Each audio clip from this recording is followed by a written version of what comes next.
لیکن آپ بھی تھوڑی مہربانی فرمائیں. آپ میسج پشاور کو کیا دے رہے ہیں اسلام آباد سے جب SIFC میں آپ خیبر پختونخوا کے وزیر اعلیٰ کو نہیں بلاتے؟ وہ علی امین خان نہیں ہے, اس کے پیچھے عمران خان ہے, اور عمران خان کے پیچھے 25 کروڑ عوام ہیں. اور میری بات سنیے, یہ جو اسلام آباد میں ہو رہا ہے, شہباز شریف صاحب آپ کے امپورٹڈ وزیر داخلہ کو کہنا چاہتا ہوں, یہ سیریز آف ایونٹس ہو رہی ہیں, اس پہ ہماری نظر ہے.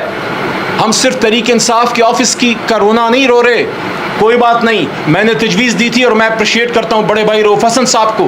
میں نے صبح تجویز دی کہ ہم اسی رقص کے اوپر وہ جو ملبہ پڑا ہے اس کے باہر زمین پہ بیٹھ کے, ہم قانون کو ماننے والے لوگ ہیں, ہمارے آفس کو غیر قانونی سیل کیا گیا ہے, جب تک عدالت حکم نہیں کرے گی ہم اس بلڈنگ میں نہیں جائیں گے. لیکن ہم زمین پہ بیٹھ کے روڈ سے ہٹ کے پرامن اپنی کور کمیٹی کا اجلاس جو آج 3:30 بجے سینٹرل سیکرٹیریٹ میں ہونا تھا, ان کا یہ خیال تھا کہ ہم اس کو کینسل کر دیں گے. نہ میٹنگ کینسل ہوئی ہے, نہ جگہ کینسل ہوئی ہے, نہ لوگ بدلے ہیں. خان اگر کھڑا ہے تو خان کے سپاہی بھی کھڑے ہیں.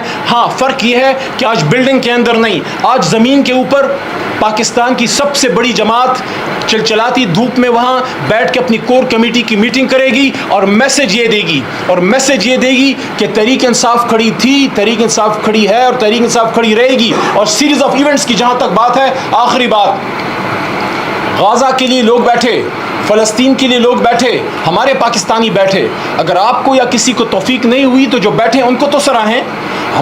ہمیں وہ وقت بھی یاد ہے کہ پاکستان کا وزیر اعظم جناب عمران خان امریکہ میں جا کے اسرائیل کے خلاف فلسطین کا مقدمہ لڑتا تھا, اور آج اپنے دارالحکومت میں سیو غزہ کیمپ میں 2 شہادتیں ہوتی ہیں. شہباز شریف صاحب اس کا کون پوچھے گا؟ یہ شہادتیں کیوں ہوئی ہیں؟ شہادتیں تو اسرائیل وہاں فلسطین میں کر رہا ہے, پاکستان تو اسلامک امہ کا سرخیل ہے.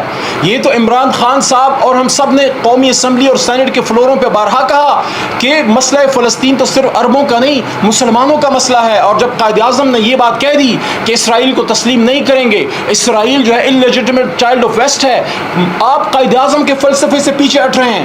آپ پروٹیکشن دیں غزہ کے ان لوگوں کو جو ان کے لیے کھڑے ہیں. وہ کسی جماعت سے نہیں ہیں, وہ جماعت اسلامی سے نہیں ہے, وہ ہمارے پاکستانی وہاں پہ ہیں, کسی بھی جماعت سے تعلق ہو.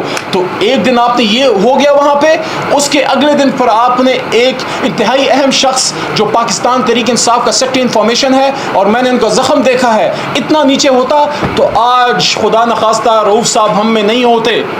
تو اور اس کے بعد شرم بالائے شرم, ستم بالائے ستم کہ کوئی انسان حیا کرتا ہے. اگلی رات آپ پھر آگے اور آپ نے یہ کیا.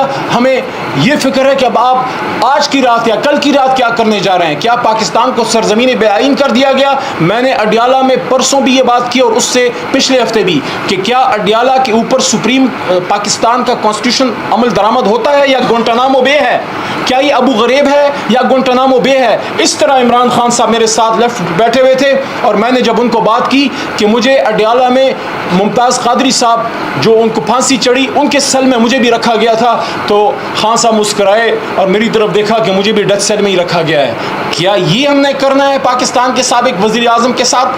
تو خدارا عمران خان صاحب کے اس میسج پہ میں ختم کرتا ہوں کہ اس تمام ظلم کے بعد بھی عمران خان صاحب نے میرے سامنے پرسوں یہ بات کی کہ ہم مذاکرات کریں گے, لیکن عمران کی رہائی ہو اور مینڈیٹ کی واپسی پہ آپ روڈ میپ دیں. اور یہ بھی کہا سپریم کورٹ کے چیف جسٹس صاحب کو میسج دیا ہے تھرو لائرز کہ ہماری 184(3) کی پٹیشن سردار صاحب وہاں پڑی ہے جو حامد خان صاحب نے جمع کی تھی.